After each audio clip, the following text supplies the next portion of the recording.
deep down inside, I think every drummer wants to be unique and creative. And one of the most creative things you can play on the drums is a buzz roll. You don't hear it often though because it's really tricky to play well. A special technique is required to pull it off, but it's nothing you can't accomplish with a little bit of practice. Today I'm going to walk you through the 5 steps that get you from zero, total beginner, no matter where you are, to nailing buzz rolls in songs. This is going to be really fun, really transformative. You can do this.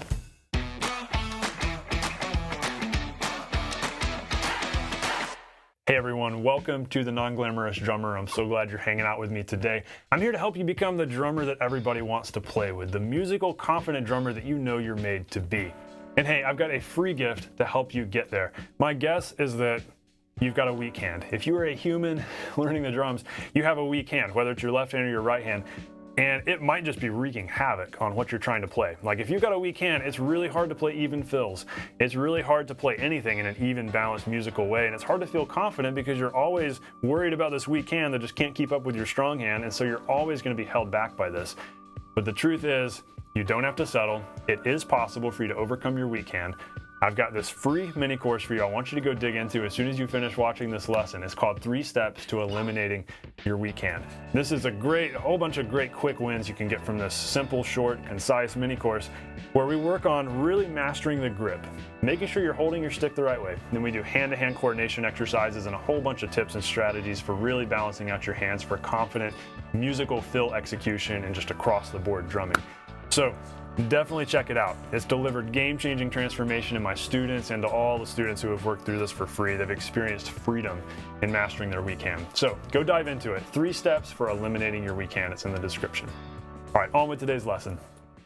This is a really fun lesson today because buzzes really are so cool, but at the same time, they're kind of mystical where it's like, wait, how do I do this? Because they do require a unique kind of grip that you don't use for doubles. We pretty much use our standard grip when we're playing doubles, but if we're doing a press roll / multiple bounce roll / closed roll, buzz roll, those are all terms for the same thing, then we have to shift our grip because of how we're pressing the sticks in. So let me share with you where we're going today. We're going through 5 steps. The first step is I'm going to show you this grip. The second step is how to use dynamic pressure. In other words, we have to change the amount of pressure we're using on the sticks throughout the buzz in order to really make it sound smooth. And then I'm going to share with you the secret to a smooth buzz roll. That's step 3. Then step 4, 4 skeleton rhythms to use depending on your tempo. So we have to use different rates of alternation to really play the buzz as well, depending on what tempo we're at, which is a really important piece of the puzzle if you're going to use these in songs, because then that way you can know, okay, for this song, I need to do this kind of rate of alternation in order to pull this off. Then finally, step 5, 3 fun ways to use a buzz roll in a song. I'll show you some different contexts and actually share with you a few songs that have really cool buzz rolls in them. So this is going to be an action-packed lesson. We're going to try to move pretty quickly, but make sure we don't leave any important details out. So have your sticks and pad ready. You can follow along with me. Let's dive in. Step number 1, the only grip that works for buzzes. And I say this is the only grip because anything else you do isn't going to put enough pressure on the stick to result in that buzz that we need. If we go back to square one where we're doing the free bounce, that's where we're not pressing down at all. We're not putting any pressure on the fulcrum, and that's what the stick wants to do. Now, technically, this is a buzz roll, like a buzz, in slow motion. The stick is doing a buzz in slow motion if we're just doing the free bounce, where we drop it, we let it bounce freely. We're not putting any particular pressure here. We're not pressing it down. So all we want to do is shift our grip, figure out, all right, what do we need to do to put a little bit more pressure on this and start pushing the stick down so that this buzz happens more quickly.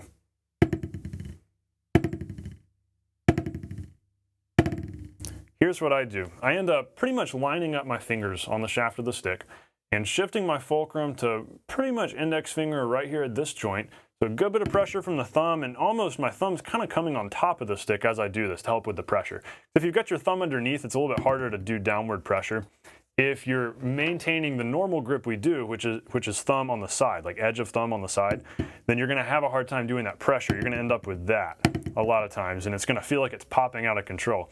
But if you put the thumb more like right here, where it's kind of starting to go on top, not a total French grip. I don't advise you to do that. But if you go to like right here, and you're squeezing right here between middle finger and index and thumb, this is really the important piece of the puzzle right here, and the other fingers are just here helping out. Then that allows you to put a lot of pressure and squeeze on the stick and do this. Because essentially that's all we're doing here. That's all that a buzz is. We're just forcing that natural rebound, which involves no effort here besides just pressing the stick down. Because the stick wants to bounce a bunch of times, so we're just speeding up that rate of bounce. So do your best to mimic what I'm doing. Our hands are all different, so it's okay if yours doesn't look just like mine. But form that fulcrum. Thumb, index finger, also have middle right here, probably lined up about like that. And then have your thumb kind of rotating on top to put that pressure on the stick so you're able to do that. That is our step one. It's okay if this takes a while to figure out, because if this is something you've never played before, it might be a little bit tricky at first. So just be patient with it. Know that this is such a cool, powerful tool for feeling like you're more creative and giving you more creative options for things you can play. And so with that in mind, be patient and know that it's going to come. You're going to be able to get this down. And you'll be able to use this in songs, which is so cool. While you're practicing this, try to not go too fast with your repetitions. Like, don't sit here and go. I definitely had impatient students try to do that, where it's like, okay, let me get in as many reps as possible. Okay, cool. That's not the way to practice this. Go really slow, take your time, because moving into step 2, we want to make the buzz smooth and last as long as possible. So we don't just want to go and be done. That's not the goal, to just press the stick down and be done. What we want to do is press the stick down, but then actually have it buzz for as long as possible, so that that last little tail of the buzz just keeps going, like that. So that means that we have to use dynamic pressure. That's our step 2. Use dynamic pressure to make the buzz smooth. So I want you to first watch what my hand is doing as I'm playing this buzz. Watch how my grip changes slightly throughout the duration of the buzz.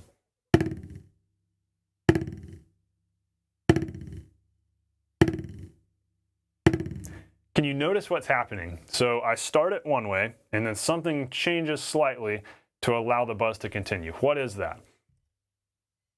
Can you see how the stick is rotating slightly? I'm letting it rotate down a little bit so my thumb goes more to the side.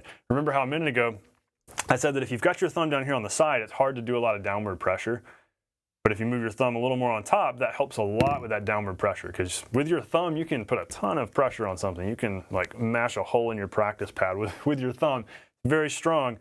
We don't need that much pressure for this. But the idea is that with a little bit of thumb here, you can really do this much more easily. But what we want to do is then release the pressure so that the buzz doesn't just cut off. Because if we keep the pressure static, then we end up with, and then it's over. But once we choke down the first few notes there, we just want to relax so that it continues buzzing a little bit longer. And we do that by going from here to here. Just let the stick roll down a little bit. So actually your fulcrum is shifting. You're starting out with somewhat of an index fulcrum with thumb here.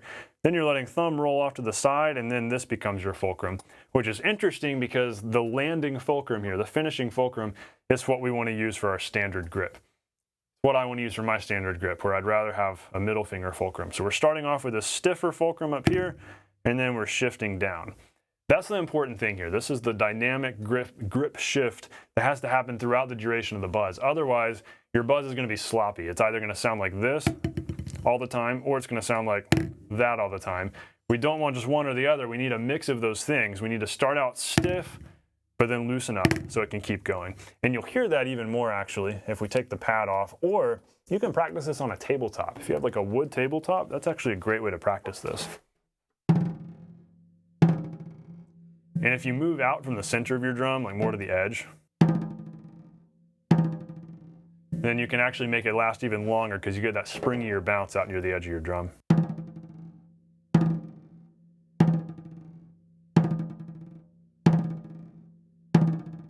Do this with the snares off. If you practice this on your snare, muffle it, like put your hand here or put a towel across the top third. But turn the snares off. That way you can really hear every detail of what you're doing, and that'll expose any inconsistencies. Because with the snares on, it's easy for a buzz to sound better than it actually is. So if you turn it off and you practice it that way, then you turn the snares back on and it sounds awesome, and it's automatically great.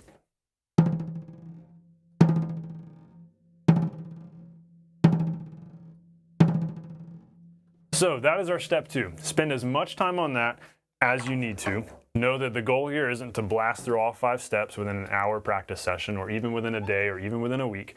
Take your time here, focus on that if you need to, especially if you were new to learning grip. Like if this is the first of my grip videos you've watched, first video of mine that you've watched that involves grip, then you're definitely going to need to spend some time on this. And I actually recommend you check out some other prerequisite lessons on what our default grip should be. So I'll link those in the description. But know that this might take some time. But if you're at a place where you've got a good handle on your grip, you should be able to dive into this pretty quickly and kind of get a feel for what needs to happen. The idea is that we're building muscle memory. We're building new habits so that this can become automatic so that you don't have to think about it.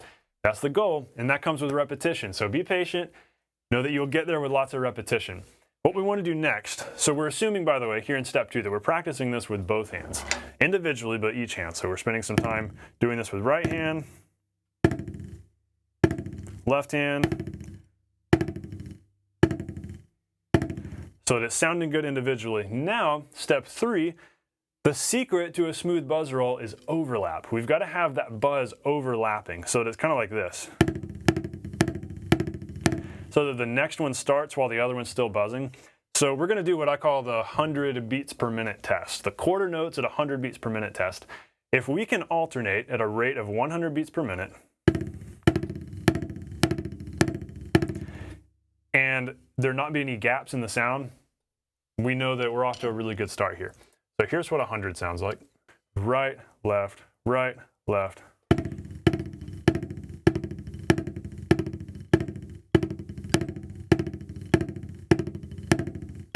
And there doesn't have to be a lot of overlap. You'll notice at this tempo, there's barely overlap, but just enough to close that gap. That's why I think this is the minimum tempo to do this at where it works. And so therefore it's a challenge, but it's a great test. This is the tempo you want to test this at. Quarter notes at 100, alternating, make sure that you're able to close that gap. Now it's not going to sound like a drum roll yet. It's not going to sound like a buzz roll. You're going to hear brrr, brrr, brrr, and that's fine. As we alternate more quickly, then it turns into more of a roll. But you've got to make sure that you can do these buzzes cleanly, consistently, smoothly first as a prerequisite. So that's why this step is so important. So spend as much time on this step 3 as you need to make sure that your buzzes are of high quality. And that way you're not going to struggle at all as we move into steps 4 and 5. All right, so step 4. Step 4. 4 ideal skeleton rhythms to use depending on your tempo. What do I mean by skeleton rhythm? So in this context, when we talk skeleton rhythm, we mean rate of alternation. So we could also ask the question of what are the ideal rates of alternation at various tempos. So say we're at 100. If we're at 100 beats a minute, which we were just at, got my metronome here in my ear, these would be eighth notes. These would be sixteenths, or maybe triplets. Those are different subdivisions, different note values within the beat. Those are our different rates of alternation, and we can call those skeleton rhythms because that's the way that we're alternating, but we're actually going to play buzzes there. But what's the rate of alternation between our hands if we're just thinking in terms of singles? That's what I mean by skeleton rhythms. So I'm going to give you 4 ideal skeleton rates of alternation depending on tempo range, which is really useful because you can use these to then determine how you can play this buzz roll and make it sound good in any song. So say you've got a song that's 100 beats a minute, well, here's the rate of alternation you should do. Or a song that's 60 or a song that's 120, here's the rate of alternation you should do so that you can play a smooth buzz roll. Because if you blast into a buzz roll in a song without clear intention of how fast you're going back and forth, you're not going to be able to finish it at the time you want to finish it. You've got to treat this as any standard fill where you're going to play it in time. We've got to play our buzzes in time. So we've got to alternate at a specific predetermined rate so that we can finish on time and it feels nice and clean. Even though the sound should just be brrr, bum, we're always going to start and finish on time because of that predetermined alternation rate. So let's dig into this a little bit more. We're going to alternate much more quickly than the quarter notes at 100. Remember, that's just our litmus test to get this going and make sure we've got overlap. But ideally, we're going to go a good bit quicker. If you're going slower than 60 beats a minute, I recommend you alternate at a 30-second note rate. Now that sounds really fast. It seems like, whoa, 30 seconds, that's really quick, but not really. When you're super slow, I'm going to set my metronome here to 55. If we're at 55 beats a minute, this is 30-second notes.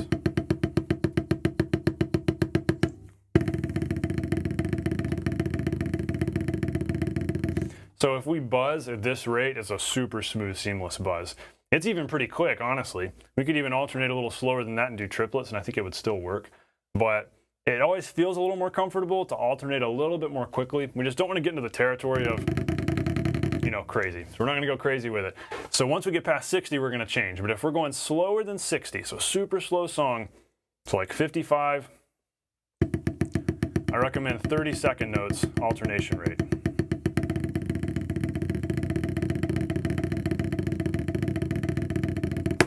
Now, once we move past 60, if we're in that 60 to 90 range, I recommend 16th triplets. So let's just do 75 right in the middle. Set the metronome to 75. That's right here. So that means if our 8th note is 1 and 2 and 3 and 4, 16th triplets are the triplets that fit inside those 8th notes. So if the 8th note is, then 16th triplets are and 3 and 4 and 1 and 2 and 3 and 4 and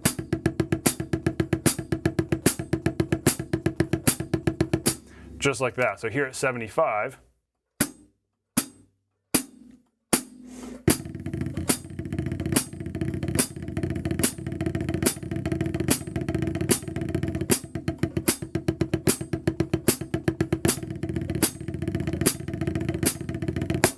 just like that, and that feels very natural.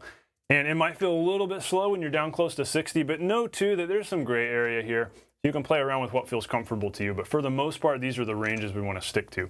And as we get to 90, well, then it starts to get pretty quick, so then we can slow down to just 16ths. Once we're at 90 to 120, we can do a 16th alternation rate. So let's go 105. That's going to put us right here. 16th or 105 feel very comfortable and natural.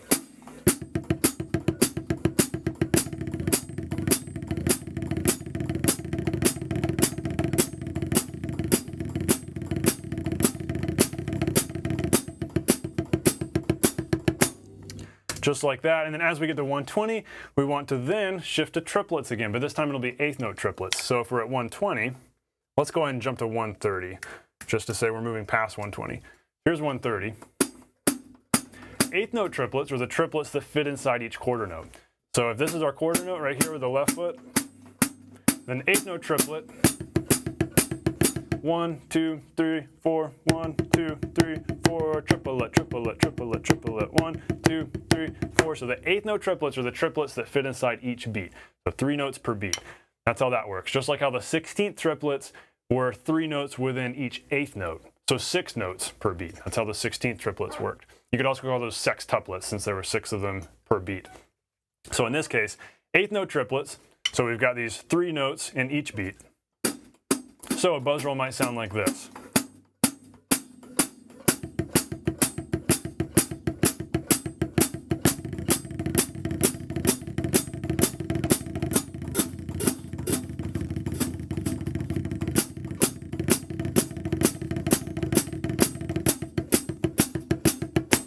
And of course, if you do the math on these, then it all makes sense because we're transitioning at 60, we're also transitioning at 120. So like when we go to the 16th triplets at 60, that's the same as going to the 8th note triplets at 120. So those ratios work out exactly the same so that we're consistent here. But know that there can be some gray area here. And if you've got a song that's at like 119 and you want to try going to the 8th note triplets, that's okay. Or if you've got a song that's at 122 and you want to try the 16th, that's okay.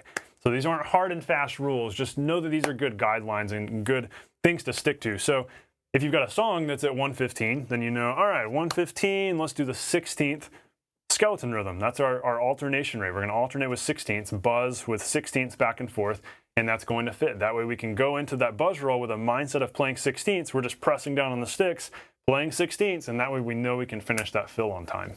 So, where the rubber finally meets the road, if we work on all of this up to here, we are totally ready to use our buzz rolls in a song. So, let's take the practice pad off. I'm just going to share with you some of my favorite contexts, like places in a groove to put a buzz roll. Because this is the kind of thing that is very song specific, and you're definitely not going to play a buzz roll in every song. And if you're playing a cover gig, most likely you probably shouldn't play more than a couple of buzz rolls in the entire set. Otherwise, it just becomes too much, and the listener gets tired of hearing buzz rolls. If you're playing at church on Sunday mornings, probably there shouldn't be more than 1, maybe 2 buzz rolls in the worship set. Because it's one of those things that's so unique and specific that if you use it too much, it's going to get old very quickly. But when you use it in the right place, it's so cool. So, a couple of ideas. 3 fun ways to use a buzz roll in a song. So remember, we're keeping the tempo in mind, so we're using the proper skeleton rhythm based on what tempo we're at. The first really cool way is leading into a downbeat. So maybe like the groove is like,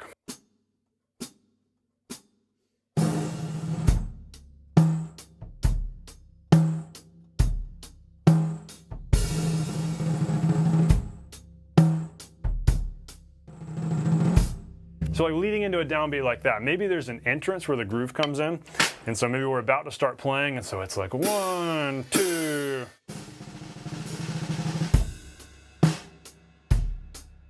I think something that sounds really cool is actually doing a buzz roll leading into an open hat splash, kind of like 1, 2.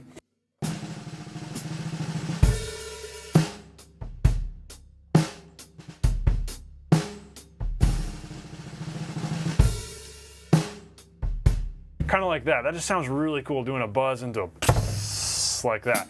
It just sounds so musical. So that's one of my favorite applications. So a buzz roll that is a fill leading into a downbeat. What can be helpful for the band, if you're playing this with a band and you're not playing to a click, then probably what you need to do is have your left foot chicking along, because it's really hard to hear the timing, hear the pulse of a buzz roll, unless the band's like really watching your hands. But even then it's hard to tell. So if you've got this going on as a guide, that makes it super clear. 1, 2.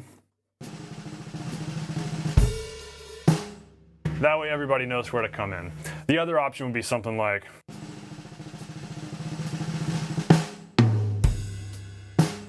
so you could actually buzz into a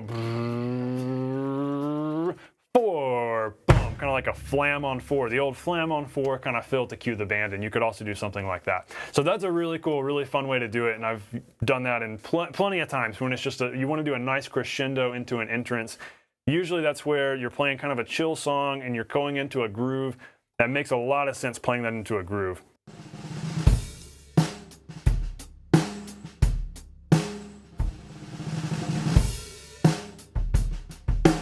Kind of like that. Another way to do it would be leading into a backbeat, where maybe you actually want to do like this big epic backbeat that has like a buzz leading into it, kind of like this.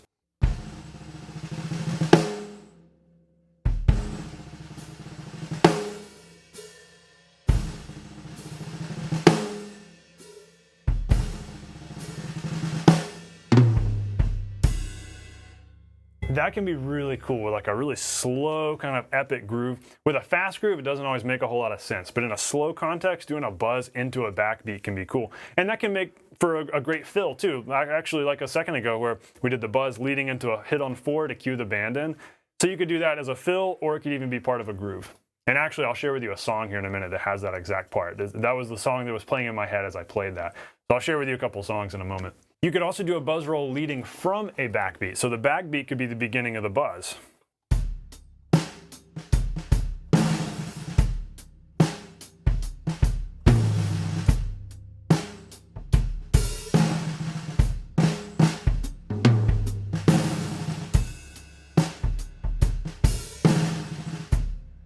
Very unique and very kind of a quirky way to play a groove. And so in a certain song, that could be something that makes sense. Or again, maybe that's your fill. So maybe you're playing a fill. Boom, boom. So that could even be a buzz that leads into a backbeat, but because you actually start the buzz with an accent, it kind of feels like a backbeat buzz. 1, 2, 3. And so that's something to think about too. You could start your buzz soft and ease in as a crescendo, or you could start it loud like that, where it kind of feels like you're going off of a backbeat. So those are the 3, I think, most common contexts and ways that I've used buzzes in songs at gigs, like when I'm actually playing in the real world, musical world here. And I'm going to share with you some songs where in each of these songs, you'll hear an example kind of like this. It'll definitely fit these descriptions. So a couple of songs to check out. These are just the first songs that came to mind for me. As I was sitting here thinking through this lesson, I know there are so many songs out there that have buzz rolls, so I've left off a ton. These are just the first 3 that come to mind. The goal here isn't to share with you every top 40 hit that has a buzz roll in it, because these are actually not top 40 hits. They're just some of my favorites. So my personal favorites, what I want you to do actually is leave a comment. Tell me your favorite song that has a buzz roll in it. Whether it's one buzz roll fill or it's a groove that has like distinct buzzes in it, Tell me that in the comments, because I want to learn about some more of these too. Maybe it's one I've heard that I just didn't think of, but there's so many out there. Here are my favorite three. First one is a song called Love, Where Is Your Fire by Brooke Fraser. This is from one of her albums, I think it was 2006, Albertine. Really cool singer-songwriter album. My favorite drummer, Aaron Sterling, played on it. So the drum parts are great. They're flawless and so musical and so cool. And there's this moment near the end of this song where they come out of the bridge and they're building up. They drop out for the chorus, and then he does this buzz roll. The buzz roll leads into these hits that lead into a tom thing, and then it brings the band back in. So cool. It's near the end of the song, but check out the whole song because it's very cool. Second one is a song called Everby by Bethel. If you're a fellow church drummer, if you've played in church a bunch, you may have played this song. It came out 9, 10, it's actually been a while, 8, 9, 10 years ago. And it's very interesting because I don't think there's a literal buzz roll in this song, because it's a very ethereal electronic kind of drum part, very much drum samples. It doesn't feel like an acoustic drum part with a drummer sitting there playing it. There's a whole bunch of production and processing here. But the times I've played this song live in church, I've always inserted a buzz roll leading into the backbeats on the pre-chorus, because it fits what you hear on the record and it feels so cool.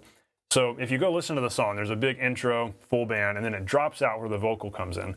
Then there's this part with this big, epic, like halftime, the song's already slow, this big halftime, and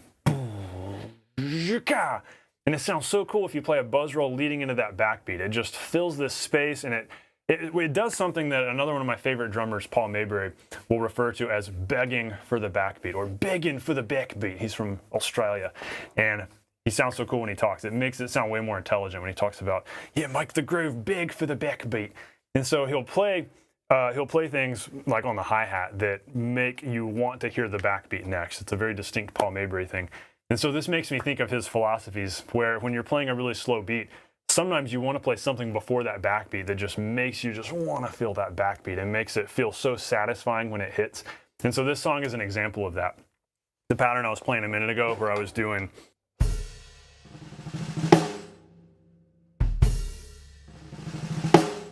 is basically what I would play in that song in Everby. So go check that out. Very cool song. It's a really cool song. Number 3, Christ Be All Around Me, All Sons and Daughters. So this is another song I've played in church a couple times. It's pretty obscure. You could have played in church for decades and you might have never heard this song. But it actually has Paul Maybury on it playing drums. And he does little buzz roll things all the time. And so he's definitely a great go-to. Him and Aaron Sterling for just masters of tasteful buzz rolls in songs. But there's this moment near the end where it drops out. I think it's in the bridge of the song, and to bring the groove back in, he just does this.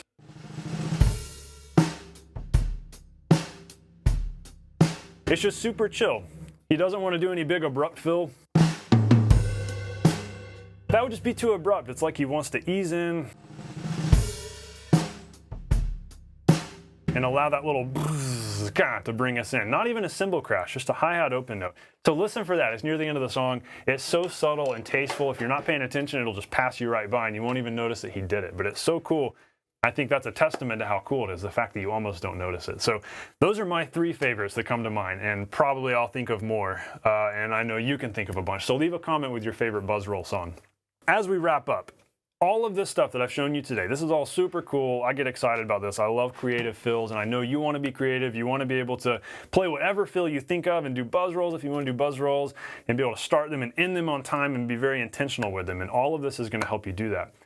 But the one thing that I always have to remind you is that if there's a weak hand at all, wreaking havoc on your playing, like I told you about earlier, if there's a problem with one of your hands, then your buzz rolls are never going to be consistent. You've got to target that weak hand.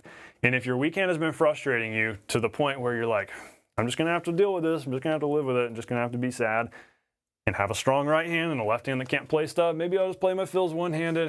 If you get into that kind of sadness where you just feel like there's no hope, that's a really sad place to be. And I don't want you to be there, because you don't have to. You can do this. You can conquer your left hand. Join my free mini course. Like I told you earlier, it's a no-brainer. It's totally free. 3 steps to eliminating your weak hand. We talk about the exact mechanics that you need to master with that left hand. And it doesn't matter which hand is your weak hand, by the way. This isn't a course for right-handed people. This is a course for anybody who has a weak hand, or anybody who wants to improve their grip and improve their hand-to-hand coordination. That's what we end up doing. And so dive into the course. We'll get that weak hand squared away so that you're playing even fills, even buzz rolls. You're transitioning in and out of fills more easily, and you feel more confident on the kit so you can play what you hear in your head and nail parts. Your time gets better when you do this, which is awesome. There's so many benefits. So all that to say, it's a no-brainer. You're crazy if you don't go join my course. It's totally free. You're gonna reap a lot of dividends from this, get a lot of results. It's been helping so many of my students. It's a very transformational but simple and actionable method. So go dive into 3 steps for eliminating your weak hand right now. As always, guys, thanks so much for watching. Thanks for hanging out today. This has been a really fun and really action-packed lesson. I hope you enjoyed it. I hope you gained a lot out of this. Most importantly, I hope you're able to take action on this and go get some results and start playing some cool, creative buzz roll fills so you can really step into that creativity you know you're capable of doing, so you can become that confident, creative drummer that people want to listen to. That's our entire goal here. So if you're new to the channel, be sure to subscribe. Most importantly, though, go enroll in that course. That's going to help you out so much, the free mini course. I hope you have a great rest of your week. I'll see you on the next lesson. Stay non-glamorous and know that you can do this. You can do this.